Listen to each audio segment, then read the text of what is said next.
Hello, YouTube. Someone calls your name across a crowded room. You turn. You don't think about it. You just know that sound belongs to you. Now imagine a dolphin does the exact same thing. A whistle cuts through miles of open ocean. One dolphin, out of thousands, turns toward it. Not because it's a mating call, not because it's an alarm, because it's her name. Someone is calling her, specifically her, by a sound that belongs only to her. For a long time, scientists assumed naming was something only humans could do. Language felt like the line that separated us from every other creature on Earth. But the deeper researchers looked into animal communication, the blurrier that line became. What if the sounds animals make to each other aren't just noise? What if some of them are names? Let's start with the dolphins, because they're where this idea first became hard to ignore. Every bottlenose dolphin develops what scientists call a signature whistle. It's a unique pattern of pitch and rhythm, something like a personal audio signature. A calf begins shaping its own whistle within the first few months of life. And once it settles into a pattern, that whistle sticks with it for life. Researcher Vincent Janik at the University of St. Andrews has spent decades studying these whistles, and his work shows something remarkable. Dolphins don't just recognize their own signature whistle, they copy each other's whistles on purpose to get a specific individual's attention. Think about what that means. If a dolphin repeats another dolphin's exact whistle pattern, it's not just mimicking a sound. It's calling that dolphin by what functions, in every practical sense, like a name. Marine biologist Stephanie King ran playback experiments to test this directly.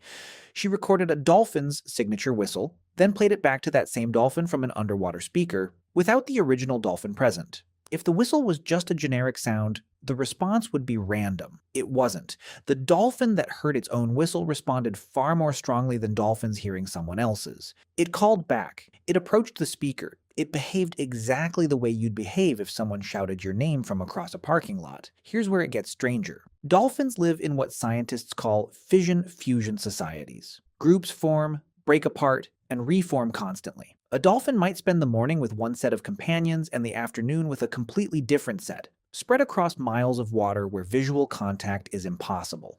In that kind of world, a name isn't a nice to have. It's essential. You need a way to call a specific individual out of a vast invisible social network. A whistle that means you and only you solves a problem that a general alarm call or a mating call simply can't. So dolphins didn't develop this by accident. Their social structure demanded a solution, and naming turned out to be the answer. Dolphins aren't alone in this. Researchers studying a much smaller animal found something just as strange. Marmosets are tiny, social primates native to the forests of South America, where they live in dense trees and often can't see each other. Neuroscientist David Omer at the Hebrew University of Jerusalem led a study on their vocal behavior and found that marmosets use specific calls, known as phi calls, to address particular individuals.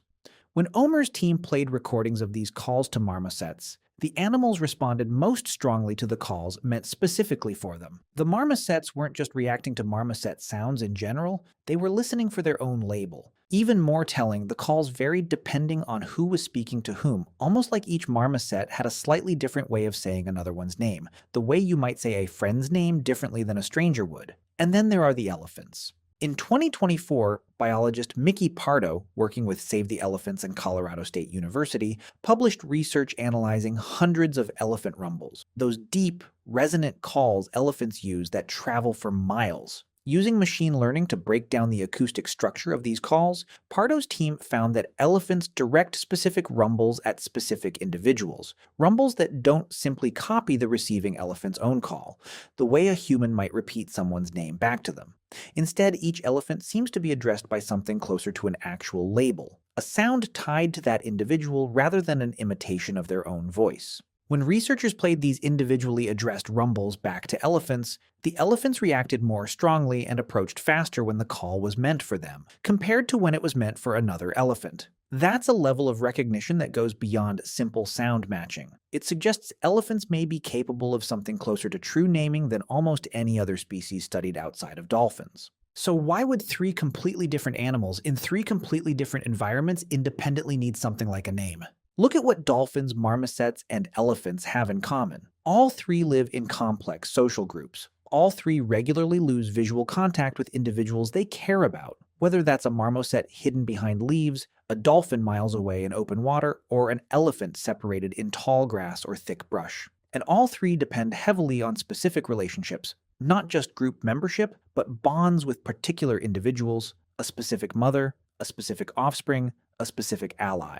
When you can't see someone and you desperately need to reach that one individual instead of anyone else, a generic call isn't enough. You need precision. You need a sound that means one being and no other. That pressure, again and again in unrelated species, appears to produce something startlingly similar to a name. Here's the part that should genuinely unsettle you. For most of history, we treated naming as the ultimate proof of human uniqueness. A name isn't just a label. It's an acknowledgement that another being has an identity worth marking, a self-worth calling out to specifically. If a dolphin can do that, if an elephant can do that, then the line between human minds and animal minds isn't nearly as clean as we assumed. Cynthia Moss, who has studied elephant families for decades in Kenya, has long documented behavior that hints at individual recognition running far deeper than instinct alone could explain. Elephants remember specific individuals for years, even decades. They react differently to the bones of elephants they knew versus elephants they didn't. If they're capable of that kind of individual memory, having something like a name for the individuals they love isn't a stretch. It's almost expected. Now think about your own life for a second. You call your dog by name and it looks up immediately. Maybe you've assumed that's just conditioning, a sound linked to a reward, nothing deeper. But dogs, parrots, and even some fish have been shown to distinguish their own name from other words, not just as a trigger for action, but as a specific identifier that belongs to them and no one else. The line between trained response and recognizing your name is far blurrier than it feels. Maybe naming was never a uniquely human invention. Maybe it's simply what happens whenever a social mind needs to reach one particular someone out of many, whether that mind belongs to a person on a crowded street, a dolphin in open ocean, or an elephant separated by tall grass. The tool gets built because the need is the same everywhere intelligence and connection meet. So the next time you call out to a friend across a room, notice what you're actually doing. You're not just making noise. You're reaching for one specific mind out of every mind on Earth and trusting that it will recognize the sound as its own. Someone calls your name across a crowded room. Somewhere, right now, an elephant, a dolphin, or a tiny primate in the trees might be doing precisely the same thing and turning toward the sound of someone who knows them by name.